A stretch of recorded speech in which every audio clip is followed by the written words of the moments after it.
Alright guys, we are back with the final game of the semifinals match between Joe Sumner on Sultai Whip and Ben Lundgren on Red-White Midrange. Ben did lose the second game, so he's going to go ahead and go first, leading off with the Temple of Triumph, leaving the Kari Scry on top. Joe leads off with an Opulent Palace.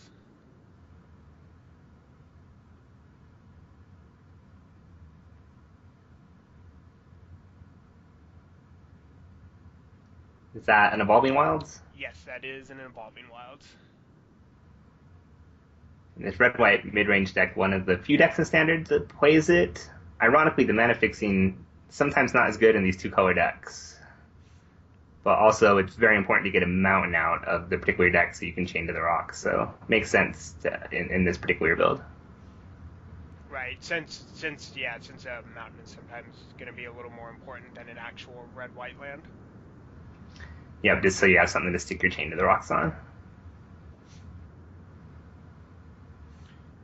Alright, it looks like Ben has had to come into play tapped land every single turn, and you can kind of see where these mana bases with that, with those lands, do slow down your deck a little bit. Yep, definitely you can pay a price. This deck only, it runs the 4 Temple of Triumph, so, and then generally between 2 and 4 Evolving Wilds, so certain hands can slow you down quite a bit.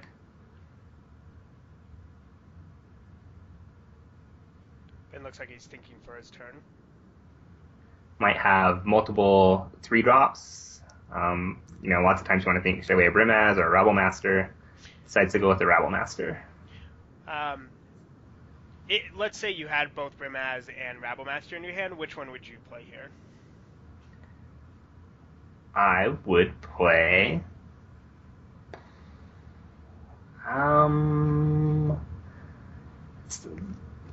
think about it a lot. I'd probably go with Brimaz if I had both, just because it's a little bit. It's immune to Bile Blight, which is one of the removal spells you could have. Definitely pros to playing Rabble Master as well, though, because playing Rabble Master and damn keyboard and starting making tokens is pretty sweet. And Joe does actually have that answer that you were talking about in the form of Bile Blight. And Ben plays an interesting card here. This is a card I think I started playing at the start of the Standard season, Eidolon of Countless Battles. What does that card do? Alright, so it is a enchantment creature. It costs 1 and 2 white, and it has power and toughness equal to the number of creatures and auras in play, and then you can bestow it for 2 and 2 white, and it gives that creature plus X, where X is the number of creatures and auras you have. So right now it is a 1/1? Correct. It is currently a 1/1. Probably not its finest moment, but definitely a powerful card. The ability to bestow it seems like it could be very powerful. Yeah, I mean, probably what Ben was thinking was playing that Rabble Master, and then if the Rabble Master got to live for a turn, he'd be able to bestow it, and the Rabble Master would be, let's see, if both the tokens were alive, it would have been a 2, 3, 4, a 6/6. Joe just had a great turn, played a Satyr Wayfinder, then was able to play Tassiger, the new card from Fate Reforged with Delve. So 4/5 and a 1/1 on the board. And I believe he also played a come into play tap land, so he did all that for 4 mana. It's a great deal. That Tassigar seems like a good card. It does seem very strong being able to play a 4/5 for. I think if it's 3 or less mana, it's a very efficient creature.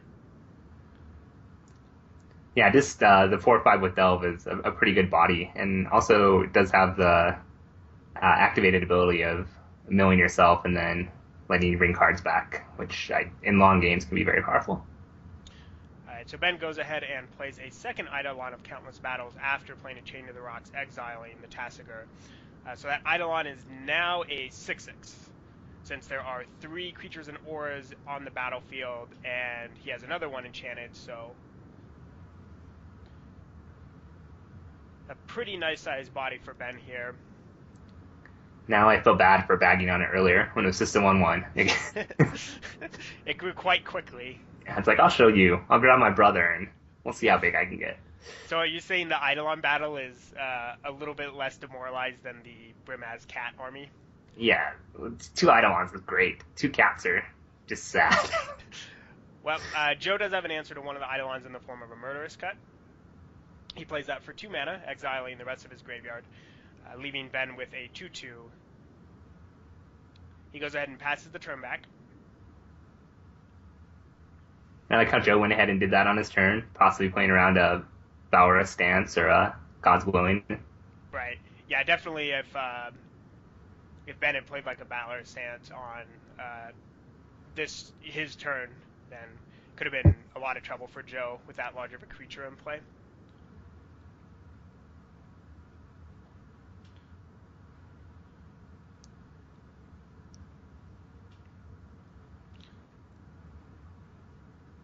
All right. Ben goes ahead and casts a Hordling Outburst, all of a sudden growing his Eidolon from a 2/2 into a 5/5. Then he goes ahead and attacks. Joe has an answer with Sultai Charm, destroying the Chain to the Rocks, returning his Tasigur.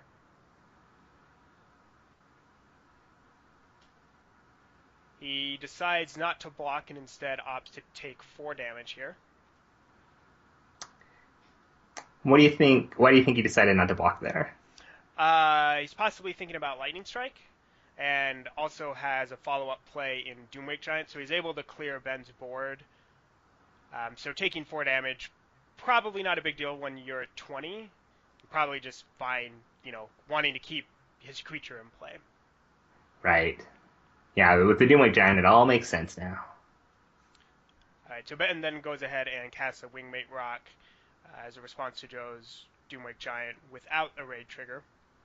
Right. Not very. The 3/4 flyer, not very good body when you're facing down the 4/4 and the 4/5. And now racing may become a little untenable for Ben, considering Joe has a follow-up play after the Doomwake Giant with Whip of Erebos. This puts Ben down to 8 and Joe up to 24. Yeah, this board's looking a little rough. Hopefully Ben sided in the end hostilities. Some of these decks run in the sideboard. And Hostilities is definitely a card you probably want to keep in mind of whenever you're playing. Whip is kind of insurance versus end hostilities. Not exactly, since you do have to continue to invest mana, but it does allow you to continue returning your creatures that, will continue to threaten Ben's life total. So if you're Ben here, you're hoping you have a land, an erase, and an end hostilities you may or may not actually have in your sideboard. Actually, I think the best card would be a land in Elspeth, correct? Elspeth would be awesome. Since he would be able to destroy it and then leave the Wingmate Rack back to possibly block. But Joe would then be able to have a Doomwake Giant in his graveyard to answer any soldier tokens that came later. But all he has is a Seeker of the Way.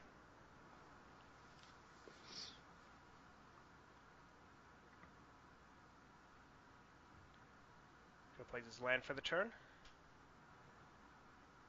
Goes ahead and attacks with his 2/4 power creatures. Ben goes for the double block here. Joe looks like he's lining up his mana for a removal spell of some sort, and it is a Bile Blight. Ben takes both his creatures, puts them in the graveyard, drops down to 4. Joe goes up to 32. And even though Ben, things didn't go well for him, I do like double blocking there. When you're this far behind in this sort of situation, I think you just have to make the plays that give you the best hope of winning. And, double blocking to get at least one creature off the board is probably your best chance to maybe stage a comeback. So didn't work out, but I do like that block. Right, yeah. I mean, when you're behind in games, like you're saying, you have to make those plays that give you the best chance to win the game, not the best chance to make you lose in more turns, right? So yeah, I think you kind of have to look in the future and say, well, I might get blown out, but this is sort of how I start the comeback trail. And then Joe goes ahead and activates Tasigur, picks up the Sylvan Caryatid, saying, this is probably the card you want to give me.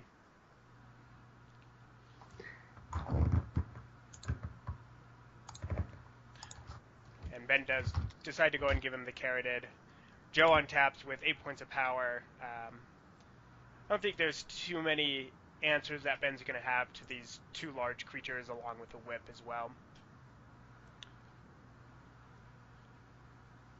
Yeah, just a little bit of a slower draw for Ben, and Joe had a great draw.